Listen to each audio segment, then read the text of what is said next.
은혜 받으실 하나님의 말씀은 마가복음 1장 40절에서 45절까지의 말씀입니다. 한 나병 환자가 예수님께 와서 꿇어 엎드려 간구하여 이르되 원하시면 저를 깨끗하게 하실 수 있나이다. 예수님께서 불쌍히 여기사 손을 내밀어 그에게 대시며 이르시되 내가 원하노니 깨끗함을 받으라 하시니 곧 나병이 그 사람에게서 떠나가고 깨끗하여 진치라. 곧 보내시며 엄히 경고하사 이르시되 삼가 아무에게 아무 말도 하지 말고 와서 내 몸을 제사장에게 보이고 내가 깨끗하게 되었으니 모세가 명한 것을 드려 그들에게 입증하라 하셨더라. 그러나 그 사람이 나가서 이 일을 많이 전파하여 널리 퍼지게 하니 그러므로 예수님께서 다시는 드러나게 동네에 들어가지 못하시고 오직 바깥 한적한 곳에 계셨으나 사방에서 사람들이 그에게로 나아오더라. 아멘. 아멘. 우리의 신앙생활에 예수 그리스도를 영접한 그 영접이 저희 출생이죠. 거듭난 본어게인 하게 되어지는데 그것을 이제 부모가 자녀를 낳는 것에 비유해서 이렇게 본어게인 했다라고, 다시 태어났다라고 이야기를 합니다. 그러면 다시 태어난 다음에 중요한 것이 무엇이냐라고 이야기했을 때 그 성장이라는 것, 그리고 성장하게 되어지면 열매 맺는 그러한 인생이 되어질 수밖에 없습니다. 살아있는 것들은 반드시 성장하게 되어져 있습니다. 그리스도인이 본어게인 한 이후에 만약에 성장을 하지 않는다라고 하면 그것처럼 문제가 없습니다. 뭐 사람들이 뭐 이렇게 나이가 들었음에도 불구하고 그 정신분석학적으로 성인아이라고 하는 그러한 사람들이 있잖아요. 어린아이와 같은 행동을 하고 어린아이와 같은 그런 짓을 하는, 그래서 그걸 일종의 정신병으로 분류를 하고 있습니다. 마찬가지로 그리스도인이 이제 본어게인 한 이후에 주님 앞에 서는 그날까지 지속적인 성장, 그리고 성수, 그리고 성화로 나아가는 그러한 인생이 돼야 될 줄로 믿습니다. 오늘 본문에 등장하는 그 나병 환자는 이 당시에 인생의 가장 절망적인 상황에 처해 있는 사람이잖아요. 예수님을 만나는 것도 이 당시에는 불가능한 일이었습니다. 왜냐하면 그들은 입술 그 위에 인중 있는 데까지 얼굴을 가리고, 그 다음에 가까이 사람이 오면 부정하다 부정하다라고 외쳐야 했었고, 만약에 외치지 않으면 뭐 즉결 처분에 받는, 그저 돌을 던지고 그런 일들이 벌어졌어요. 그런데 이 사람이 예수님 앞에 나아올 수 있는 것도 굉장한 용기가 필요하다라는 사실입니다. 그런데 가장 절망적인 순간에 예수님께 나와서, 그리고 그 불가능한 것을 기도로 가능케 하는 그러한 기도의 모델을, 그 모범을 보여주는 사람이 바로 나병 환자라는 것이다라는 것. 그래서 우리도 이 말씀을 통해서 하나님의 능력을 경험하고 변화되어지는 그런 인생을 사는 저와 여러분 되기를 주님의 이름으로 축원드리겠습니다. 이 나병 환자의 기도의 내용은 원하시면 저를 깨끗게 하실 수 있나이다라는 겸손한 고백에서 시작된다라는 겁니다. 이것은 주님의 능력을 확신했다라는 것. 그 옛날에 목회자 세미나를 참석하는데 그 조윤기 목사님이 이런 이야기를 하시더라고요. 어떤 청년을 위해서 이렇게 기도를 해주는 것이죠. 그러니까 안수를 하는 거예요. 예수의 이름으로 이제 나음을 입을지어다라고 이제 선포하는 것인데, 그 청년이 이렇게 울면서 믿겨져야 믿지요, 믿겨져야 믿지요라고 하더라는 거예요. 그래서 뭐 그 신유의 역사라는 것은 일방적으로 뭐 이렇게 능력이 나타나는 경우도 있지만, 그 상대의 믿음이 이렇게 부합할 때 더 큰 그 시너지 효과가 난다라는 그런 이야기를 예화로 이렇게 하시는 이야기를 들은 적이 있습니다. 그러니까 기도를 받는 사람이 전혀 믿음이 없는 거예요. 그런데 이 사람은, 이 청년은 그래도 믿고는 싶은데 기도를 받으면 나을 거라는 확신을 갖고 싶은데 이제 확신이 안 드니까 이제 울면서 믿겨져야 믿지요, 믿겨져야 믿지요라고 했다라는 이야기를 들었어요. 근데 마찬가지잖아요. 그 기도하는 사람의 믿음과 기도를 받는 사람의 믿음이 이렇게 합쳐질 때 이렇게 시너지 효과가 나는 것이잖아요. 만약에 기도하는 사람의 그런 어떤 능력을 통해서 뭐 치유되는 경우도 있지만 그 믿음이 필요로 하는 경우들도 있거든요. 그러니까 예수님께서 병자들을 고치실 때 하셨던 말씀 가운데 내 믿음이 너를 구원하였다라는 말씀이 많이 등장하는 것을 보게 되어지는데, 기도를 받는 사람들의 믿음이 결국은 그 예수님의 기도를와 합쳐질 때 그 놀라운 그 치유의 역사와 구원의 역사가 일어났던 것을 우리는 말씀을 통해서 보게 되어지는데, 오늘 나병 환자도 원하시면 저를 깨끗게 하실 수 있다라는 그러한 주님에 대한 그 능력에 대한 확신이 이 사람에게 있었다라는 것입니다. 이 결과, 치료가 되는 이 결과는 주님께 맡기겠다라는 그러한 믿음의 태도가 이 사람에게 있었다라는 겁니다.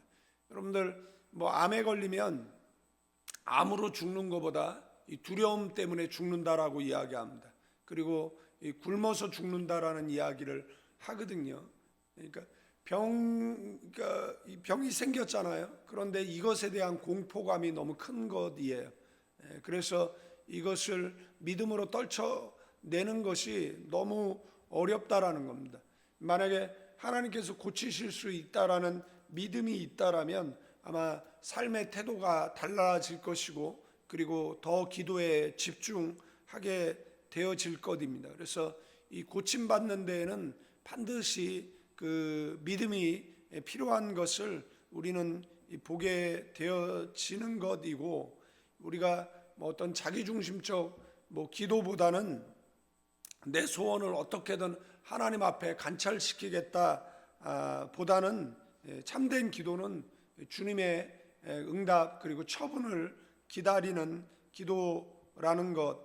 나병 환자는 자신의 절박함보다는 주님의 마음을 더 우선시했던 것을 우리는 말씀을 통해 보게 되어진다라는 거예요. 나병은 당시 하나님께 벌을 받은 그러한 그 어떤 그 천벌이라고 생각을 했어요. 그러나 그는 주님이 원하시면 그 하나님의 결정조차도 번복할 수 있다라는 그러한 신뢰를 가지고 예수님께 나아갔던 것을 보게 된다라는 사실입니다. 육신의 고통보다 무서운 것은 영혼의 감각이 마비되어서 죄를 지어도 아픔을 느끼지 못하는 그러한 영적인 나병일 것입니다. 기도를 통해 이 마비된 그런 영적인 감각이 회복되는 은혜가 있는 저와 여러분들 되어지기를 축원드리겠습니다. 요즘 뭐 정치인들을 보면 이 영적 문둥병에 걸린 사람들과 같이 무엇인가 잘못된 것을 모르는 그러한 그 죄인의 뻔뻔한 그러한 태도들을 우리는 보게 되어지잖아요. 옛날에 우리의 부모의 세대들은 무슨 죄가 그렇게 많아서 이 교회 예배 전에 와서 그렇게도 많이 눈물을 흘리셨던 기억들이 있습니다.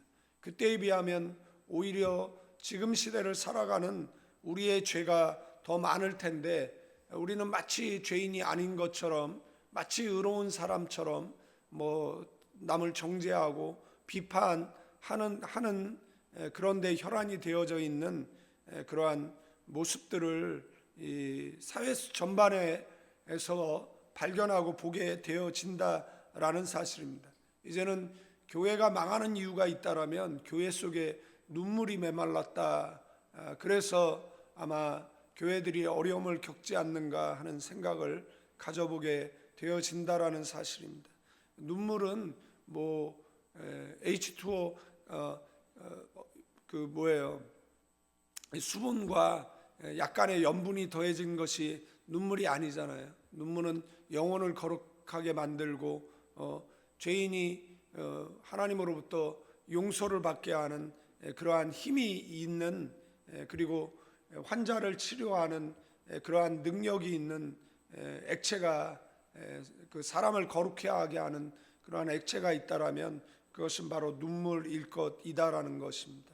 지금 한국이 심히 어려운 상황 가운데 있고 지금 기독교의 인구가 계속해서 줄어들어가고 있는 그러한 상황 가운데, 그리고 많은 교회들이 무너져가고 있는 이러한 상황 가운데 있다라는 것, 그 교회를 지키고 그리고 세우기 위해서 이제 눈물을 흘리던 그러한 세대들은 이미 이제 연로한 나이가 되어졌어요. 목소리를 내고 장시간 기도하기에는 뭐 체력적으로 힘든, 그리고 그 바톤을 이어받아야 될 그러한 세대들은 안일함 가운데 있고, 그 다음 세대들은 이제 철없는 세대라고 볼 수 있다라는 사실입니다.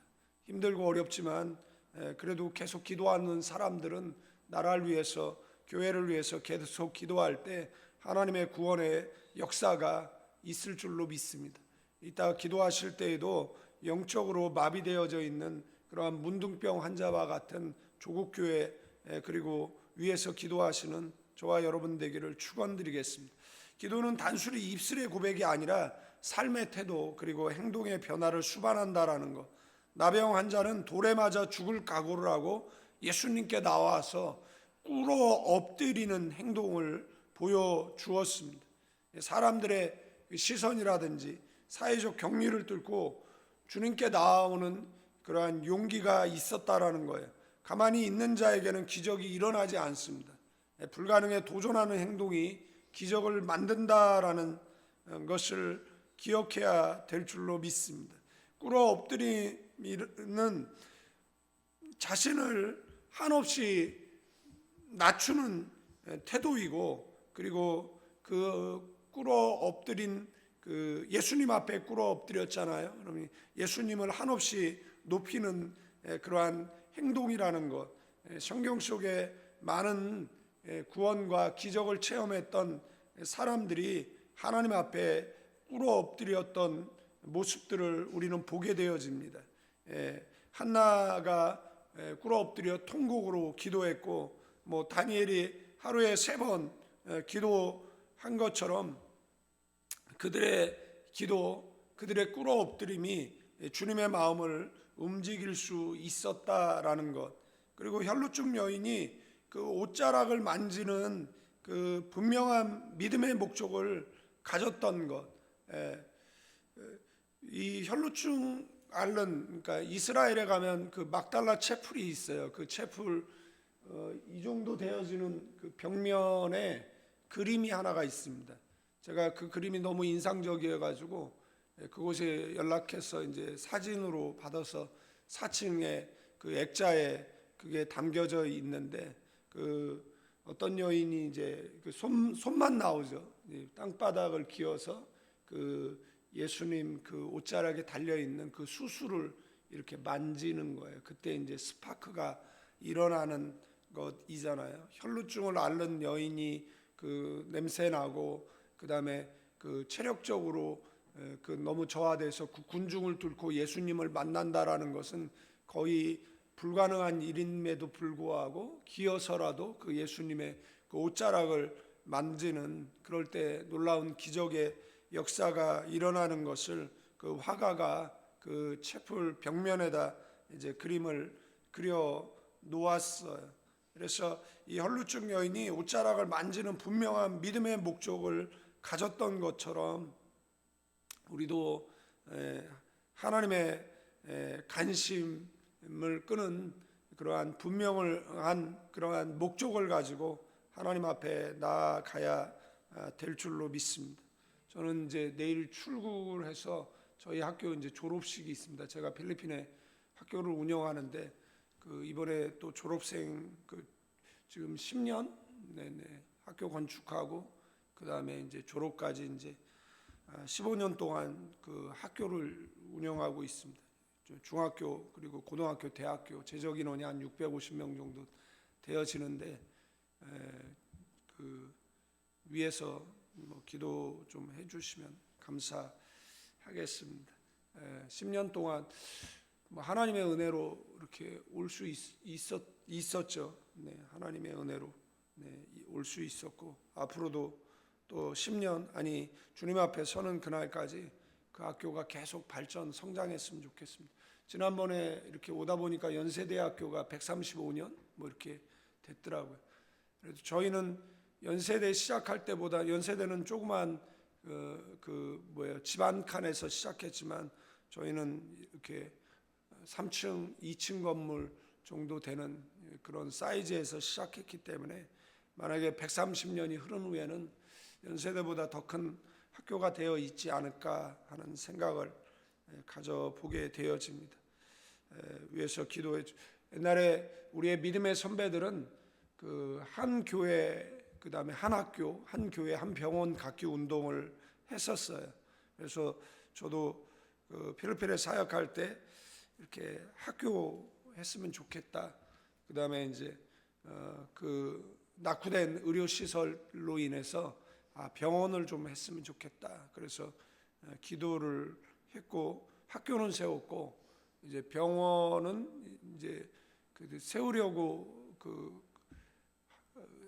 하죠. 뭐 지금도 하고 있고, 네, 한국에 이제 이렇게 들어와서 이제 사역하면서 좀 소홀하게 되어진 것 같은데, 뭐 여전히 이제 비전으로 이제 가지고 있어요. 그 비전 가지고 늘 하나님 앞에 나아가서 기도하죠. 그럴 때 하나님의 놀라운 은혜의 역사가 있을 줄로 믿습니다. 나병 환자의 간절한 기도는 예수님의 그 민망히 여기셨다라는 게 이제 긍휼히 여기셨다라는 것이거든요. 그러니까 예수님의 긍휼을 끌어냈어요. 주님은 율법을 넘어서 사랑으로 그를 만지셨고 그 결과 그의 인생이 변화되어지는 놀라운 은혜가 있었다라는 거예요. 주님은 말씀으로도 고칠 수 있었어요. 그런데 소외된 그를 직접 손으로 만지셨다라는 것. 기도는 주님의 따뜻한 체온과 사랑이 내 상처 입은 심령에 흘러 들어오게 하는 통로인 줄로 믿습니다. 깨끗함을 받는 순간 그는 더 이상 격리된 존재가 아니라 이제 사회와 그리고 가정으로 돌아갈 수 있는 그런 새 사람이 되었어요. 주님은 이들이 거주했던 곳은 광야잖아요. 성밖이잖아요. 그런데 그 절망의 자리를 희망의 자리로 바꾸셨다라는 것. 그래서 예수님 만나면 그 절망의 사람이 희망의 사람으로 바뀌듯이 어제도 말씀드렸지만 저와 여러분들을 만나는 사람에게 희망을 전달하는 그런 희망의 전도사들 되어지기를 축원드리겠습니다. 치료받은 자는 입을 열어서 주님의 소문을 퍼뜨렸어요. 참된 전도는 이론이 아니라 내가 만난 그 예수님을 자랑하는 것인 줄로 믿습니다. 응답을 받았으면 은혜를 체험했으면 반드시 증거하는 삶으로 이어져야 한다라는 것을 기억하시기를 축원드립니다. 어떤 응답을 받으면 제가 늘 7사람에게 자랑하라고 그렇게 말을 하거든요. 그러니까 저도 이제 이렇게 간증을 그렇게 설교하다 가끔 할 때 교인들이 그런 이야기를 하거든요. 그 전에 한 얘기를 왜 자꾸 하냐라고 이야기하는데, 여러분들 만약에 일생에 하나님께서 그 어떤 목사님이 책에 쓰신 내용을 보니까 성전 건축에 은혜를 주셨다라면 평생 입이 부르트도록 매일 증거해야 된다라는 그런 문장을 본 적이 있어요. 그게 굉장히 이렇게 각인이 됐어요. 우리는 하나님의 응답을 해도 그것을 마치 내 능력으로 한 것처럼 간증을 안 하는 경우가 있는데, 뭐 다른 사람이 듣던 안 듣던지 우리의 책임은 계속해서 하나님이 하셨다고, 하나님의 은혜를 주셨다라고 간증하시는 저와 여러분들 되어지기를 축원드리겠습니다. 간증이 굉장히 파워가 있어요. 뭐 택시를 타고 갈 때, 대화할 때, 뭐 비행기를 타고 오고 갈 때 그 옆자리에 앉은 사람에게 뭐 예수를 믿자라고, 교회를 가자라고 이야기할 때 간증처럼 힘이 있는 게 어디 있겠습니까? 그래서 예수 믿는 거 받은 증거 많다라는 찬양의 가사처럼 많은 간증을 소유하시고 그리고 간증하시는 저와 여러분 되기를 축원드리겠습니다. 말씀 정리하고 마치겠습니다. 하나님은 오늘 우리 이 기도 시간에도 우리의 기도를 들으시고 응답하기를 원하시는 줄로 믿습니다. 나병 환자처럼 주님의 주권을 인정하고 그리고 행동하는 믿음으로 나아가는, 그리고 주님의 만지심을 체험하는 저와 여러분들 되어지고, 이런 삶 속의 응답이 계속해서 지속되어지고 그리고 그것을 간증하는, 세상 속에 전파하는 그러한 전도자의 삶을 살아내는 저와 여러분 되기를 주님의 이름으로 축원드리겠습니다. 이제는 우리 주 예수 그리스도의 은혜와 우리 아버지 하나님의 극진하신 사랑, 성령님의 감화 감동 교통 충만 축복하심이 이 새벽에 나와 기도하는 믿음의 사람들 위해, 가나안 교회와 선교지 위에 이제로부터 영원까지 함께 계실지어다.